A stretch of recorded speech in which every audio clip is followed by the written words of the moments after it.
কি? আপনার আনিকা। আপনারা যে কোথায় গিয়েছিলেন মাদ্রাসা থেকে? বান্ধবীর বাসায় গেছিলাম, ওই জায়গা থেকে সবাই। ও, কেন গিয়েছিলেন?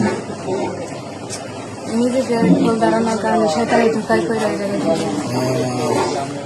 আপনারা যেখানে ছিলেন এখানে কি ভালো ছিলেন না খারাপে ছিলেন? হ্যাঁ, সেফটি ছিলাম। সেফটি ছিলেন। হ্যাঁ, ওখানে কার কাছে ছিলেন? ওই এক ভাড়াটে আপুর কাছে। আপনার পরিচিত? জি না, অপরিচিত।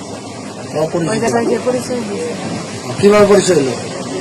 ওই জায়গায় যে দোকান আমার কাছে পেয়েছিলাম, বাড়ি ভাড়া পাওয়া যায়নি, পরে ওই জায়গায় নিয়ে গেছিল।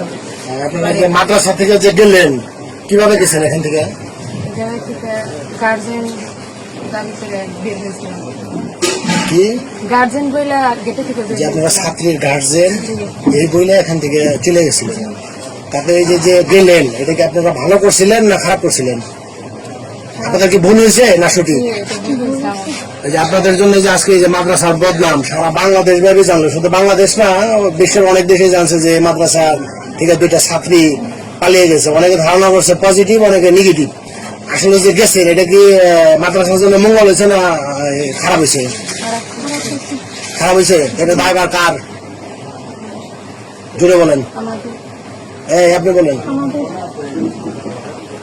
আপনাদের বুঝে শুনে বলতেছেন তো?